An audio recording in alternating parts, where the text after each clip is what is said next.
You sure Flo wants this? Of course. They picked Molinaro and Zane. Did you take this stuff personal?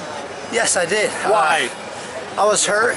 I battled injury, tore my shoulder, wrestled Olympic trials with a torn shoulder. Nobody knew, and they judged me, and they put labels on me, disrespecting me by picking dudes that I beat already, and just saying I lost my touch. Well, guess what? Joe's back, baby, and I got my spot. And the next thing I'm going to do is go defend it at the World Team Trials, and then go win me a world title. Why did you not want anybody to know about your injuries last year? Because it doesn't matter in the sport. You know, I was still chasing my dreams, going for the Olympic team, even with one arm. You know, and I lost a close match to Aaron Pico. Respecting him. He's a great wrestler, and that doesn't define the wrestler I am, you know. I don't want to tell people I'm hurt because that's an excuse in my book. You know, if you step on the mat, healthy, unhealthy, you're still stepping on the mat. The result you get, you got to live with it. So I took it upon myself, stepped on the mat, and I'll take that loss. You know, and I had to forfeit out because that could have been a career-ending injury for me, and people judged me. I bumped up, went 70. Still performed and fell short, and you know, wasn't able to make the team, and now it's my first time back down to 65 and able to compete again. So can you take me through your final matches? You know, all those guys, you know, starting from the beginning. Usually I have a bye. This is my first tournament I came in. Had a first round match, so to me it was, you know, warm up, and then got things rolling. And quarterfinals, I got Kellen Russell, which we were 2-2 going into that match. He had 2 wins over me, I had 2 wins over him, so that was a real big match for me. He's one of the guys that, you know, I grew up wrestling, even training with, and that was a big step for me, and to beat him the way I did. And then Zane, obviously, is a great wrestler. I literally had to pull that one out my ass to win that match. But the rules are the rules. There's been years I lost off of push-outs and passivity calls, you know. Wrestling's not about sumo wrestling. And I've taken those losses and lived with them. And finally, one call went my way last night due to the rules. And I'm just happy to be here, man. And it was a tough match. I got through it and wrestled Frank twice already. And knew what he brought to the table, so I knew it was going to be a war. I went down 2-0 early, but it's nothing I can't come back from. I can score whenever I want, however I want, and dictate the pace. So you are literally the man to beat now when we get to Lincoln, is that right? Because you're in the champion finals. Well, you can say I'm the man to beat, but they're not beating me. I'm sitting in the finals all day. The past 4 years I've wrestled the gauntlet and made the finals at 65 and 70. Let's see what they got.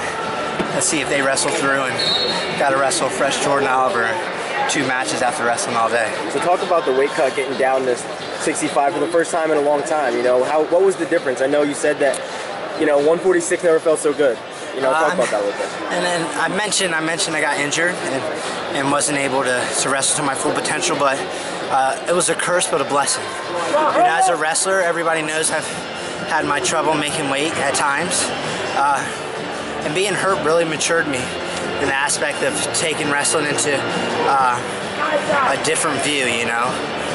Really having to focus on the nutrition side of things because I wasn't wrestling for 3 months on the mat, so I had to really be really disciplined in my nutrition and what I was doing off the mat. And now that I'm healthy and able to train, and I've matured as a wrestler and as a person and really understand the nutrition and outside the room living, it's really helped me. And you know, coming into this was the easiest weight cut I've ever had. I got a pound under, you know, so 61 kilos, watch out. Did you have to make the change to Tempe too? I did, but man, there's distractions and things everywhere you go, you know. For me, it was just refreshing and getting to Tempe and getting a different coach and a different look on wrestling you know, every coach you go with has a different strategy and just a different view of wrestling and how they approach their opponents.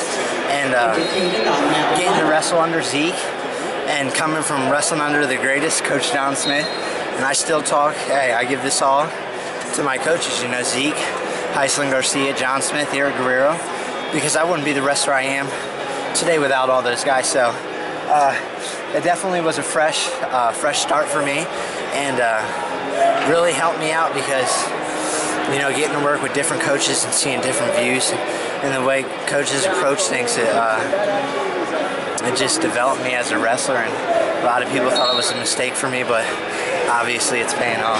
Jordan, you talk about changes outside the wrestling room. What kind of lifestyle changes did you have to make?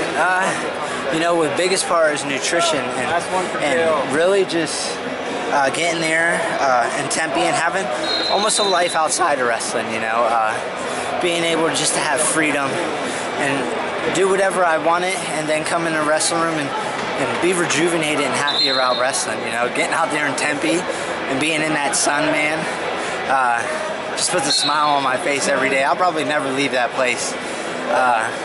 The only place I ever go to train besides there is Oklahoma State, you know, so I went there for 2 weeks before I even came here, but, you know, I'm training hard at ASU, and then went to Oklahoma State, came back. But, you know, nutrition, the way I'm living, you know, not sleeping in all the time, and wanting to be at practice, it really rejuvenated me. I found the love for the sport again and the passion, and I had a lot of bumps in the road, you know. I had injuries and a lot of people talking, and, you know, this wrestling's a love-hate relationship.